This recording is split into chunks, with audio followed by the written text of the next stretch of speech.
El día de hoy hablaremos un poco acerca de la historia del derecho en Roma. Vamos a comenzar trasladándonos al año 753 a.C., con el inicio de la monarquía. Este periodo se caracteriza por ser el rey la figura principal en Roma, es decir, que tenía un gran poder a la hora de tomar decisiones. Durante este periodo, Roma tuvo un total de 7 reyes. El primero de ellos, y con quien da inicio, fue el rey Rómulo, al lado de su hermano Remo, quienes además dieron inicio a la construcción de la ciudad ubicada cerca del monte Palatino.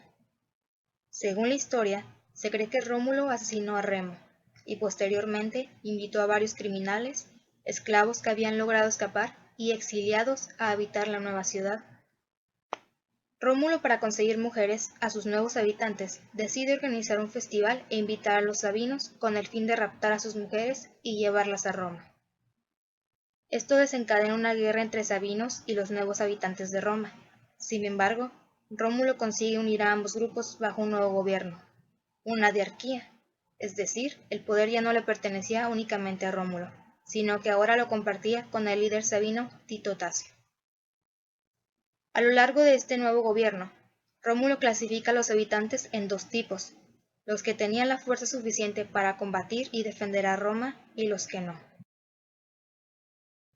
Los primeros constituyeron las primeras legiones romanas, es decir, los primeros grupos de infantería, y los segundos se convirtieron en plebeyos. Posteriormente surge el Senado, para el cual fueron seleccionados 100 plebeyos con los más altos linajes y fueron nombrados como patres, que posteriormente tendrían el privilegio de que sus descendientes se convirtieran en patricios, es decir, en nobleza romana. Posteriormente, Rómulo volvió a dividir a la población en 3 tribus diferentes: romanos, sabinos y el resto de la población. Cada tribu debía elegir a 10 curas, 100 caballeros y 10 centurias de infantes. Era legión con 300 jinetes y 3000 infantes. Con el reinado de Rómulo se logró extender la influencia de Roma por todo el Lacio, posicionándolo como el primer gran conquistador. Rómulo falleció a la edad de 54 años en el 717 a.C. A su muerte fue divinizado como el dios de la guerra, Quirino. A la muerte de Rómulo, toma el poder el sabino Numa Pompilio. Su reinado se caracteriza por ser próspero y pacífico. Numa creó varios rituales religiosos y organizó a Roma en distritos para lograr una mejor administración y repartió las tierras conquistadas en el reinado anterior a los ciudadanos. Además de todo esto, fue el primero en crear oficios. Bajo su reinado se organizaban los flamines y los pontífices. Numa tomó la decisión de mantener las puertas del templo de Jano siempre cerradas, pues era su manera de demostrar que no se había suscitado ninguna guerra a lo largo de su mandato. Finalmente, tras 43 años de reinado, Numa falleció por causas naturales en el año 673 a.C. Finalmente llega el tercer rey de Roma, Tulio Hostilio, el cual era hijo de Ercilia, quien en algún momento de la historia llegó a ser esposa de Rómulo. Tulio es considerado lo opuesto a Numa, ya que en su reinado desencadenó varias guerras contra Alba Longa, Fidenas y Veyes, logrando que de esta manera Roma obtuviera nuevos territorios y por ende mayor poder. Durante este periodo, Alba Longa queda completamente destruida, y toda su población es convertida en esclavos y enviada a Roma. Durante el reinado de Tulio, además, se suscitó otro conflicto contra los sabinos y este finalmente logró despertar en el pueblo romano el deseo de nuevas conquistas y acabar con la paz que se había logrado con Numa. Según la leyenda, se cree que debido a que el rey Tulio se había enfocado tanto en las guerras y el poder, y había dejado de lado a los dioses, estos lo castigaron mandando una plaga a Roma, afectando incluso al mismo Tulio. Se cree que cuando éste le pidió a Júpiter su ayuda, éste le respondió mandando un rayo que convirtió en cenizas a él y a su residencia, terminando con su reinado.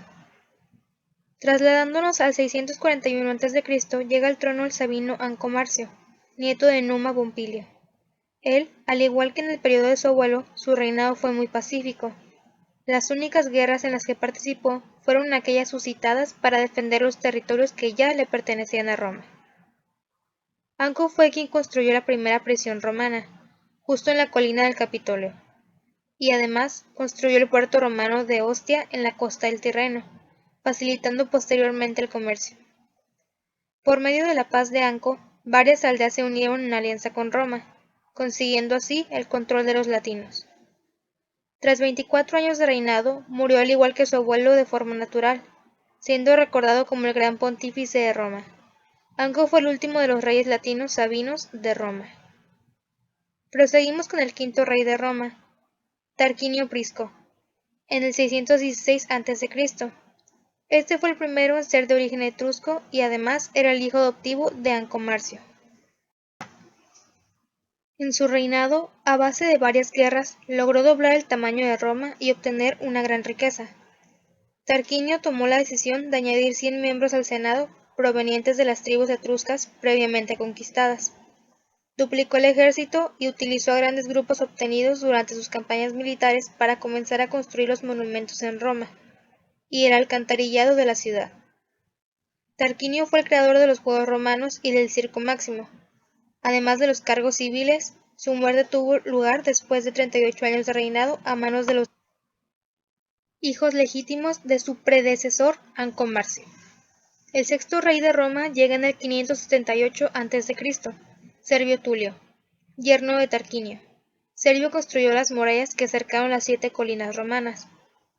Es reconocido por desarrollar una nueva constitución para los romanos, por instituir el primer censo de la historia, dividiendo la población en 5 clases económicas diferentes y en 4 tribus urbanas basadas en su ubicación.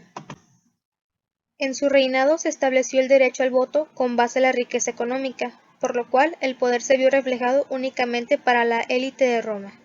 Sin embargo, posteriormente, Servio buscó favorecer a las clases más bajas para obtener el apoyo de los plebeyos. El fin de su reinado llegó después de 44 años. Este fue asesinado gracias a una conspiración entre su hija Tulia y el marido de esta, quien posteriormente se convertiría en el séptimo rey de Roma, Tarquinio el Soberbio, en el año 534 a.C. Fue durante el reinado de este que los etruscos obtuvieron poder como nunca antes. Tarquinio se caracterizó por ser sumamente violento. Por medio del terror logró conservar el control sobre Roma. El final de su reinado fue a consecuencia de que éste permitiera la violación de Lucrecia, una patricia romana, a manos de su hijo Sexto. A consecuencia de este acto, el Senado tomó la decisión de expulsarlo. Tarquinio huyó a la ciudad de Tusculo y posteriormente a Cumas, lugar donde falleció en el 495 a.C.